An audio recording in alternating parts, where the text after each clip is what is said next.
Hello दोस्तों, आप सभी का स्वागत है हमारे यूट्यूब चैनल पर। तो चलिए शुरू करते हैं हम लोग आज की क्लास बढ़िया सी। ठीक है, तो आज की क्लास आपकी शुरू करने वाले हम लोग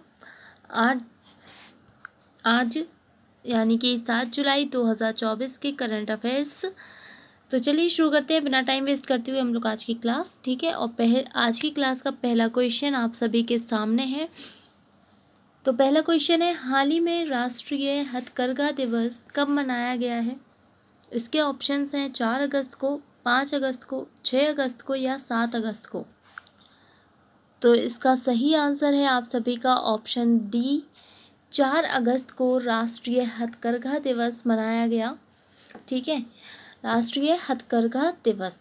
ओके, इस बार 2024 में इसका 10वां संस्करण आयोजित किया गया, 10वां संस्करण मनाया गया। क्लियर। इसकी थीम क्या रखी गई थी? तो इसकी थीम पढ़ लेते हैं, sustainable handloom towards a green. अच्छा, हम लिखते जाते हैं। ठीक है, सस्टेनेबल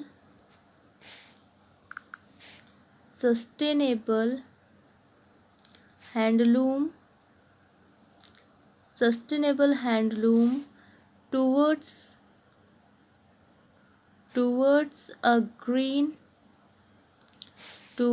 a green and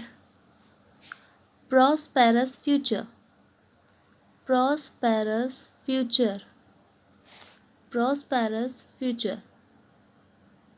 ठीक है, sustainable handloom towards a green and prosperous future. Hindi में इसका मतलब है सस्टेनेबल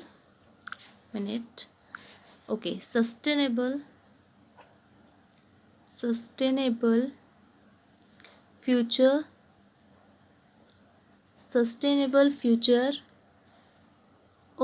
सस्टेनेबल हैंडलूम है ना। ओके, सस्टेनेबल हैंडलूम हरित और समृद्ध भविष्य की ओर, हरित और समृद्ध भविष्य की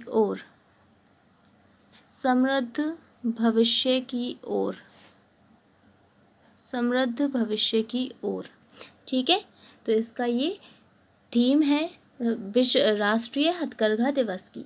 क्लियर।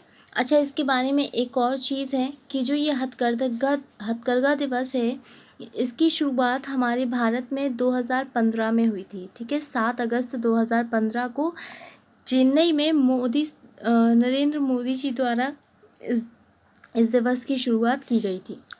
ठीक है, 2015 में चेन्नई में, कहाँ पर, चेन्नई में मोदी जी द्वारा। ठीक है, हम शॉर्ट में ही लिख देते हैं यहाँ पर, मोदी जी द्वारा। क्लियर। तो ये 2015 में चेन्नई में मोदी जी द्वारा इस दिवस की शुरुआत की गई थी। चलिए नेक्स्ट क्वेश्चन देख लेते हैं। अगला क्वेश्चन है, हाल ही में भारत और किस देश के मध्य द्विपक्षीय वायु अभ्यास उदार शक्ति 2024 का आयोजन किया गया है? इसके ऑप्शंस हैं कनाडा, मलेशिया, सिंगापुर या मॉरिशस। तो इसका सही आंसर होगा ऑप्शन बी, मलेशिया में भारत और मलेशिया के बीच द्विपक्षीय वायु अभ्यास उदार शक्ति 2024 का आयोजन किया गया है। क्लियर। इसका आयोजन कब से कब तक किया गया है? इसका आयोजन, तो ये जो अभ्यास है, इसका आयोजन 5 से 9 अगस्त तक किया गया है। ठीक है, इसको आप लोग याद रखिएगा। नेक्स्ट क्वेश्चन, हाल ही में भारत का दूसरा सबसे बड़ा एलएनजी आपूर्तिकर्ता कौन बना है? इसके ऑप्शंस हैं जापान, अमेरिका, ऑस्ट्रेलिया या कनाडा। तो इसका सही आंसर है ऑप्शन बी, अमेरिका। ये भारत का दूसरा सबसे बड़ा एलएनजी आपूर्तिकर्ता बन गया है। ठीक है, अमेरिका ये दूसरे नंबर पर आ गया है। पहले दूसरे नंबर पर कौन था? यूएई था। ठीक है, और इसका स्थान ले लिया है अमेरिका ने, यूएई को इसने पीछे छोड़ दिया है। क्लियर। ओके, पहले नंबर पर अच्छा कौन है? तो पहले नंबर पर है कटार। ओके, चलिए एलएनजी का फुल फॉर्म, तो इसका फुल फॉर्म होता है लिक्विड नेचुरल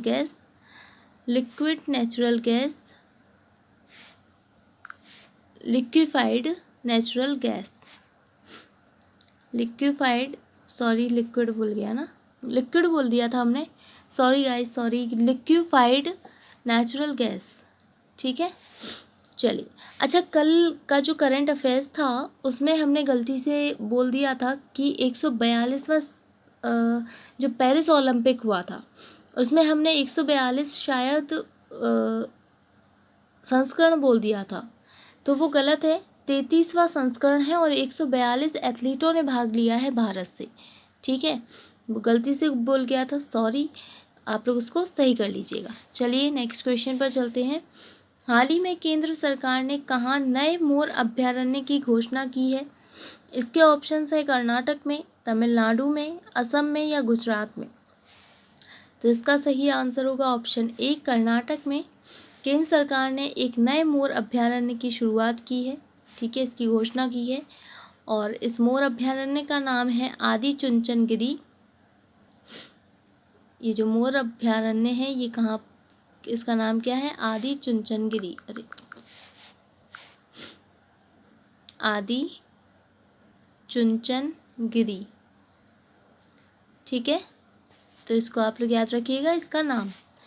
चलिए अगला क्वेश्चन है, हाल ही में पेरिस ओलंपिक में पुरुषों की 3000 मीटर स्टीपल चेज फाइनल के लिए क्वालिफाई करने वाले पहले भारतीय खिलाड़ी कौन बने हैं? तो इसके ऑप्शंस हैं अक्षदीप सिंह, विकास सिंह, अविनाश सांबले या इनमें से कोई नहीं। तो इसका सही आंसर है option C, Avinash Sambale is the right answer. ठीक है, ये पहले भारतीय खिलाड़ी बन गए हैं। अच्छा चलिए, तो पढ़ लेते हैं हम लोग थोड़ा सा पेरिस ओलंपिक। तो पेरिस ओलंपिक का आयोजन जो कि 26 जुलाई से 11 अगस्त के बीच किया जा रहा है। ठीक है, और इसका आयोजन कहाँ पर हो रहा है? तो पेरिस में हो रहा है, पेरिस फ्रांस में। इसका इस बार 33वां संस्करण आयोजित हुआ। ठीक है, 33वां संस्करण आयोजित किया गया और हमारे भारत से टोटल इसमें 142 एथलीटों ने भाग लिया है। कितने? 142 एथलीट। ठीक है, टोटल 142 एथलीट हैं जिन्होंने इसमें भाग लिया है। उसके बाद हम लोग बात करें तो हमारी जो भारतीय टीम है उसको स्पॉन्स कौन कर रहा है? स्पॉन्सर कौन है? स्पॉन्सर तो वो है हमारे अदानी ग्रुप। ठीक है, अदानी ग्रुप स्पॉन्स कर रहा है हमारी इंडियन टीम को। और पेरिस ओलंपिक में हमारे भारत की तरफ से जो समिति की सदस्य हैं वो कौन बन गई हैं? तो वो नीता अंबानी बन गई हैं।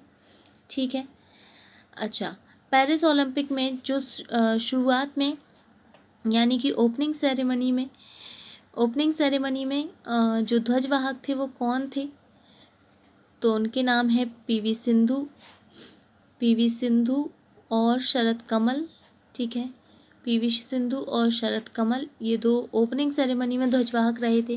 और अभी हमने पढ़ा था कि जो एंडिंग सेरेमनी होगी उसमें कौन रहेंगी ध्वजवाहक भारत की तरफ से अंत में? तो जब समापन समारोह होगा मतलब, ठीक है, तो समापन समारोह में हमारे भारत की तरफ से ध्वजवाहक कौन रहेंगी? तो वो मनु भाकर को चुना गया है। ठीक है, मनु भाकर रहने वाली हैं। अब हम लोग पढ़ लेते हैं यदि मनु भाकर के बारे में।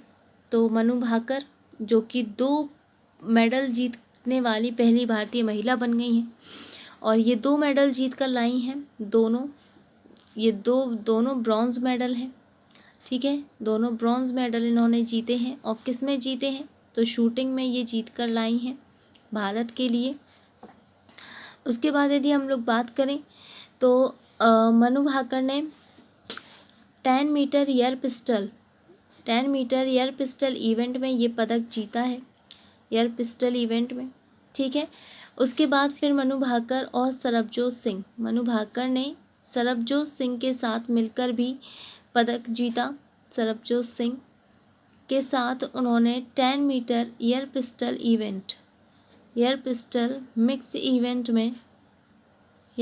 मिक्स इवेंट में भी इन्होंने कांस्य पदक जीता।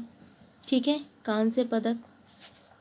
ठीक है, उसके बाद ये तो 2 मेडल हो गए हमारे, दोनों कांस्य पदक। और फिर एक और तीसरा कांस्य पदक जीता गया, जो थर्ड कांस्य था वो भी शूटिंग में ही जीता गया।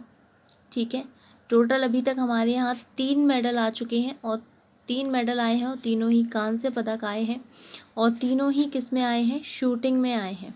ठीक है, ये आपको याद रखना है। तो जो तीसरा कांस्य पदक था ये किसने जीता था, तो ये स्वप्निल कुसाले ने जीता था। स्वप्निल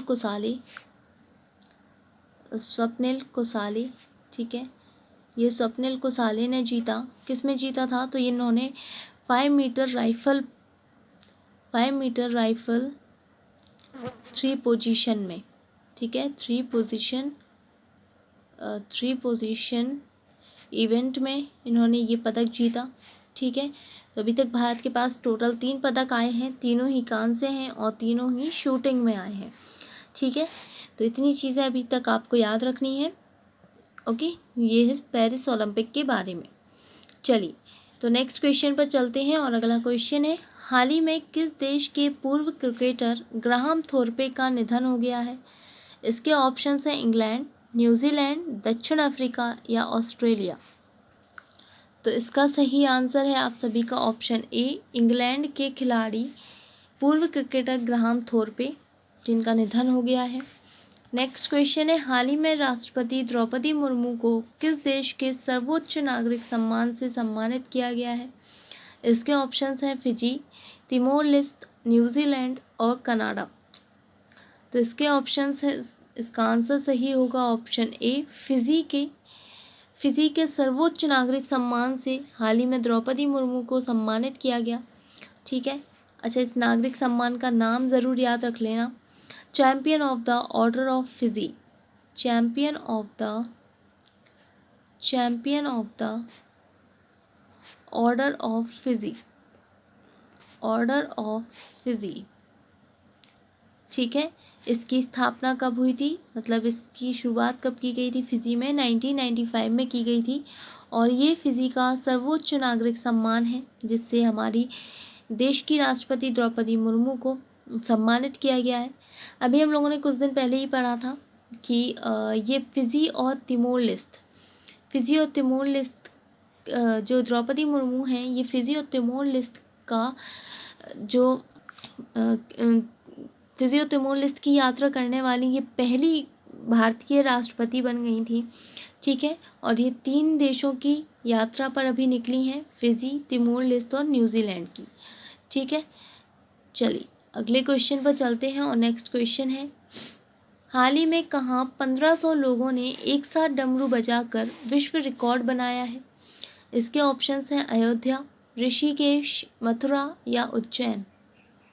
तो इसका सही आंसर होगा ऑप्शन डी, उज्जैन में 1500 लोगों ने एक साथ डमरू बजाकर विश्व रिकॉर्ड बना दिया है। ठीक है, इनका जो नाम है वो गिनीज वर्ल्ड रिकॉर्ड में शामिल हो गया है, गिनीज वर्ल्ड रिकॉर्ड में इनका ये रिकॉर्ड शामिल हो गया है।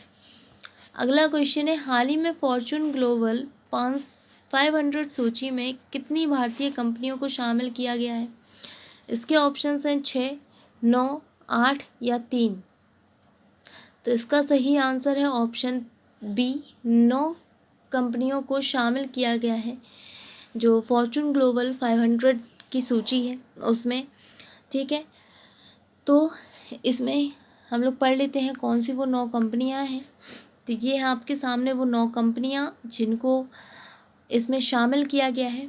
तो पहली है रिलायंस इंडस्ट्रीज़ लिमिटेड, दूसरी है लाइफ इंश्योरेंस कॉरपोरेशंस, इसको शामिल किया गया, Indian oil corporations, state bank of India, oil and natural gas corporations, Indian petroleum corporations limited, Tata Motors, HDFC bank और राजेश एक्सपोर्ट्स। तो ये वो 9 कंपनियां हैं जिनको इसमें शामिल किया गया है। ठीक है, इसी के साथ आपको याद रखना है HDFC बैंक के बारे में, इसको स्पेशली वो कर लेते हैं हम लोग थोड़ा सा। HDFC बैंक, तो चलिए हम लोग यहाँ पर पढ़ लेते हैं HDFC बैंक के बारे में।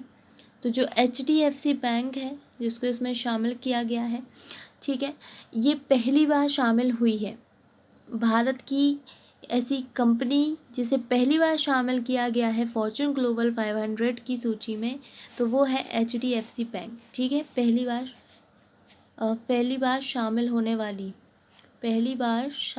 वाली कंपनी, ठीक है, पहली बार शामिल होने वाली कंपनी। क्लियर?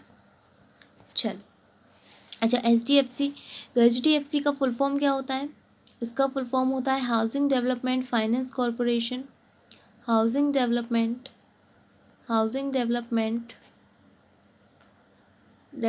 फाइनेंस कॉरपोरेशन,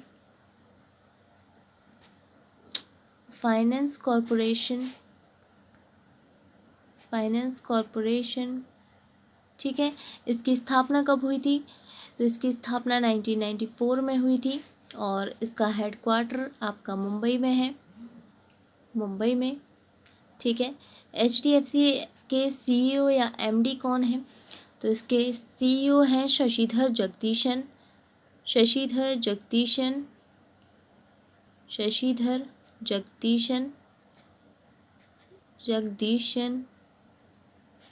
ठीक है। नेक्स्ट क्वेश्चन है, ओके, अगला क्वेश्चन है, हाल ही में किस राज्य ने KHIR सिटी लॉन्च करने की घोषणा की है? इसके ऑप्शंस हैं, खीर सिटी लॉन्च करने की घोषणा की है। इसके ऑप्शंस हैं तमिलनाडु, केरल, कर्नाटक या छत्तीसगढ़। तो इसका सही आंसर होगा ऑप्शन सी, कर्नाटक ने हाल ही में खीर सिटी लॉन्च करने यानी KHIR सिटी लॉन्च करने की घोषणा की है, ठीक है। यहाँ पर बहुत अच्छी फैसिलिटीज़ होंगी। ओके, खीर, इसका फुल फॉर्म है knowledge health innovation research, knowledge health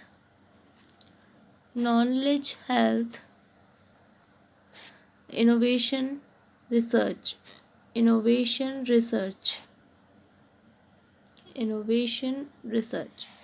ठीक है। चलिए, अगला क्वेश्चन है, हाल ही में पेरिस ओलंपिक पर स्मारक डाक टिकट में कितने खेलों को दर्शाया गया है? एक मिनट, अच्छा, ये पेरिस ओलंपिक पर जारी, यहाँ पर जारी लिख लेना भाई, मैं कह रही हूँ कुछ गड़बड़ है। मतलब पेरिस ओलंपिक पर एक डाक टिकट जारी किया गया है, ठीक है। तो इसमें कितने खेलों को दर्शाया गया है? तो इसके ऑप्शंस हैं 3, 9, 6 या 4। तो इसका सही आंसर है ऑप्शन ए, 3 देशों को इसमें तीन खेलों को इसमें दर्शाया गया है इस डाक टिकट में। वो खेल कौन कौन से हैं? तो सबसे पहला है इसमें फील्ड हॉकी, ठीक है। उसके बाद है सेलिंग और जैवलिन थ्रो, ठीक है, जैवलिन थ्रो। तो ये 3 खेल हैं जिनको इस डाक टिकट पर दर्शाया गया है, ठीक है। सो गाइज, यहाँ पर आपके क्वेश्चन सारे कंप्लीट होते हैं और अब हम मिलेंगे नेक्स्ट वीडियो में अगले दिन के करंट अफेयर्स के साथ। तो सभी लोग तैयार रहिएगा नेक्स्ट क्लास के लिए। तब तक के लिए आप सभी का बहुत बहुत धन्यवाद। Thank you and have a nice day. जाने से पहले सभी लोग चैनल को सब्सक्राइब ज़रूर कर लीजिएगा, वीडियो को लाइक कर दीजिएगा यदि आपको वीडियो पसंद आया हो तो, और अपने दोस्तों के साथ शेयर भी कर दीजिएगा। तो अब हम मिलेंगे नेक्स्ट वीडियो में। धन्यवाद।